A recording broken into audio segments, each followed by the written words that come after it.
Yesu ashimwe bavandimwe. Ni akanya nanone k'ijambo ry'Imana, ijambo ry'aka kanya cyangwa ry'uyu munsi riri mu gitabo cya Yobu, igice cya 8 umurongo wa 11. Haravuga hati: urufunjo nirubasa kumera ahatayi n'ibyondo, narumbimbiri kumera ahatayi n'imisi. Kubiba bikiri bibisi bitakatemirwe, bibandize ibindi binyatsi byona koma. Imihanda y'abarukwebwa arahanga bona ni kweri, n'amatsiko g'urukutina arahanga garyaho. Uwiteka ahimbazwe. Ndashaka kwibanda ku murongo wa 11. Uravuga ngo urufunjo nirubasa kumera ahatayi n'ibyondo, cyangwa ni ukuvuga ngo urufunzo rushobora kumera imusozi, urufunzo rushobora kumera ahantu hatari igishanga. Bavandimwe barokore, nk'uko Bible itweretse urugero rw'urufunzo, burya n'ibimera cyangwa ibiti bikunda kumera ahantu ho byishimira, aho bibona icyo bikeneye mu butaka, niho ibyo biti cyangwa ibimera bimera. Niyo mpamvu mu gishanga nk'uko Bible ivuze, murabizi ahantu hari ibishanga binini usanga y'urufunzo n'ibindi byatsi byo mu gishanga nk'uko mubizi, ariko imusozi ntabwo wabibona. N'imusozi naho hariho ibyahagenewe. Ibyo ngibyo bishyize mu mazi, ahantu hari amazi birapfa, ntabwo bikura. Ndatekereza ngo ntabwo wazana urwo urufunzo cyangwa ibyo byatsi byo mu gishanga ngo bitere umusozi, ngo utekereze ngo bizahabera neza. Ntabwo byashoboka. Ishyerezo bizapfa cyangwa se bizacika. Ni kimwe n'uko wafata ibindi bimera cyangwa se ibiti bikurira ku musozi ukabitera mu mazi, nabyo ishyerezo bizacika. Bene data, icyo kigereranyo kirasa n'umwana w'Imana.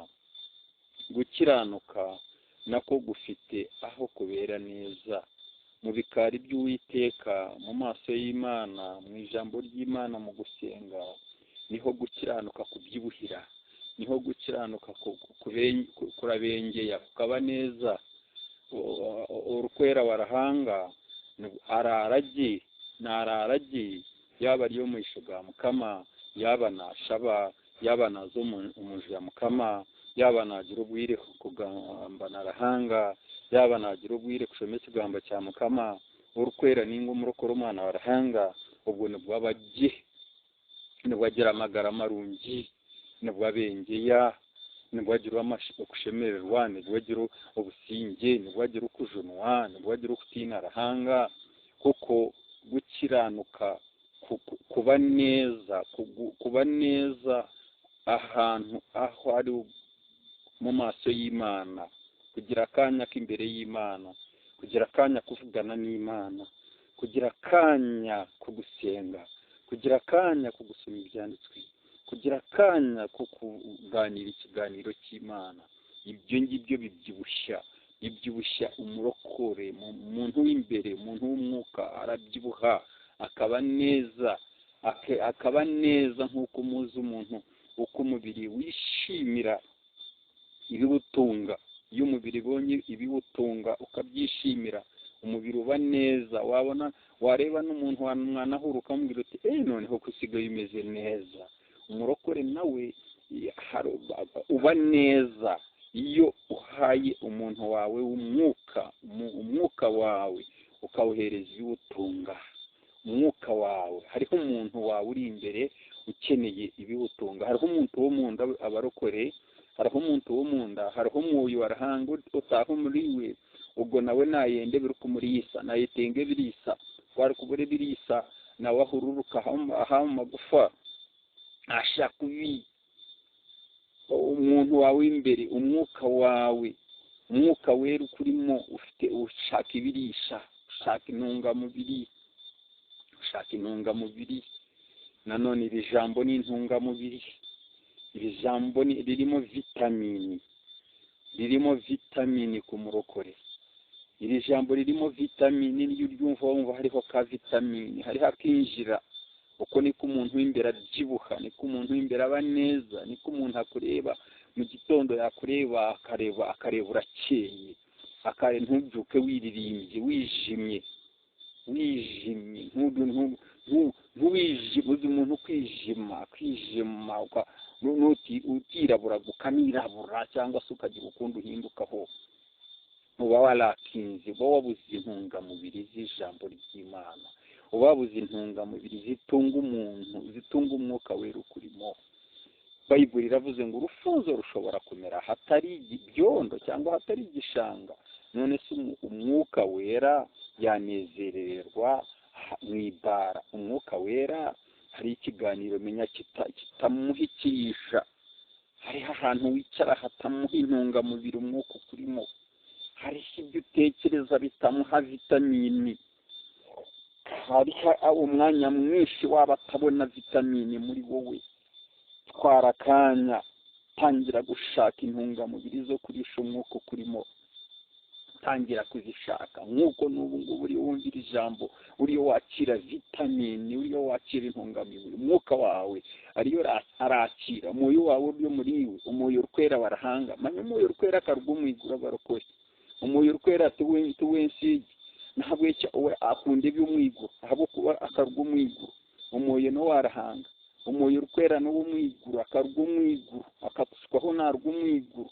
Kandi n'umuyo urkwera nebirisa nebirukwera, ebirukumutunga nebirukwera, nariye byo kurya birukwere byarahanga, nariye kigambo, nariye kushaba, nariye kiganiro kirungi cy'abarokore, nariye umwanya murungi ogutari mu rugambo, ogutari mu kutekateka kubi, ogutari mu bigambo umwanya ugurimo buteka.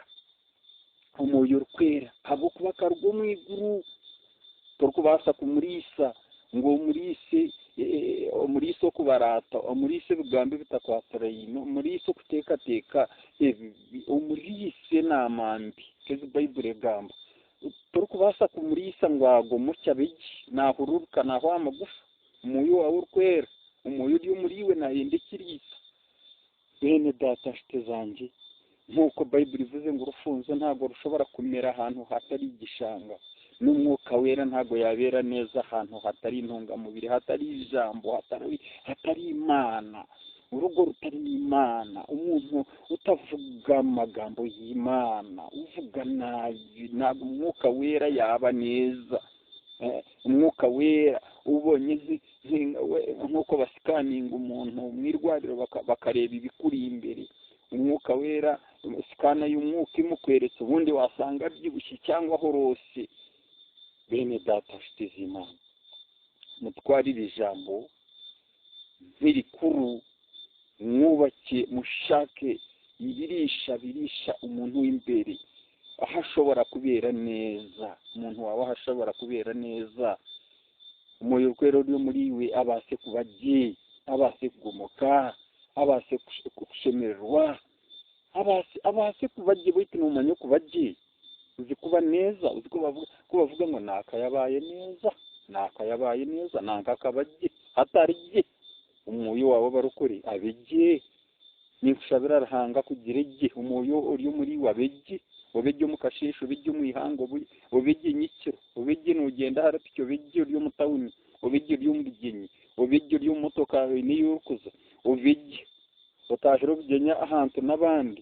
Umuyo wabaguma arye utamucyankarane, utamu bindi ibyarukwanga, utamurise byatarukurya, utamurise byarukuzira, umurise kigambo, umurise kutekateka, jyo murise kugamba, jyo murise okusasira, umurise mbabazi, umurise kusasira, usasira.